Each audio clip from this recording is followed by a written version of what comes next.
বন্ধুরা, আপনাদের সামনে আমি আরেকটি নতুন ভিডিও নিয়ে এসেছি। যে আমরা সব সময় সবজি হিসাবে খাই, যে পাহাড়েই এটি বেশিরভাগ চাষ হয়। দেখুন, হয়তো দেখলেই চিনতে পেরেছেন কীভাবে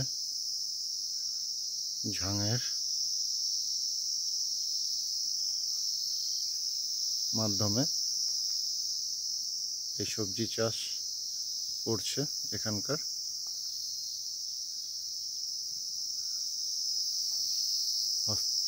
তো বুঝতে পেরেছেন, এটাকে কোয়াশ বলা হয়।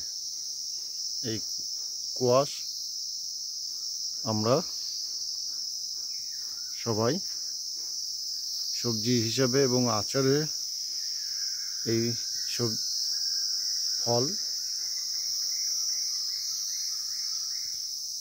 এটিকে দেওয়া হয় এবং খুব টেস্টি আচারও খেতে।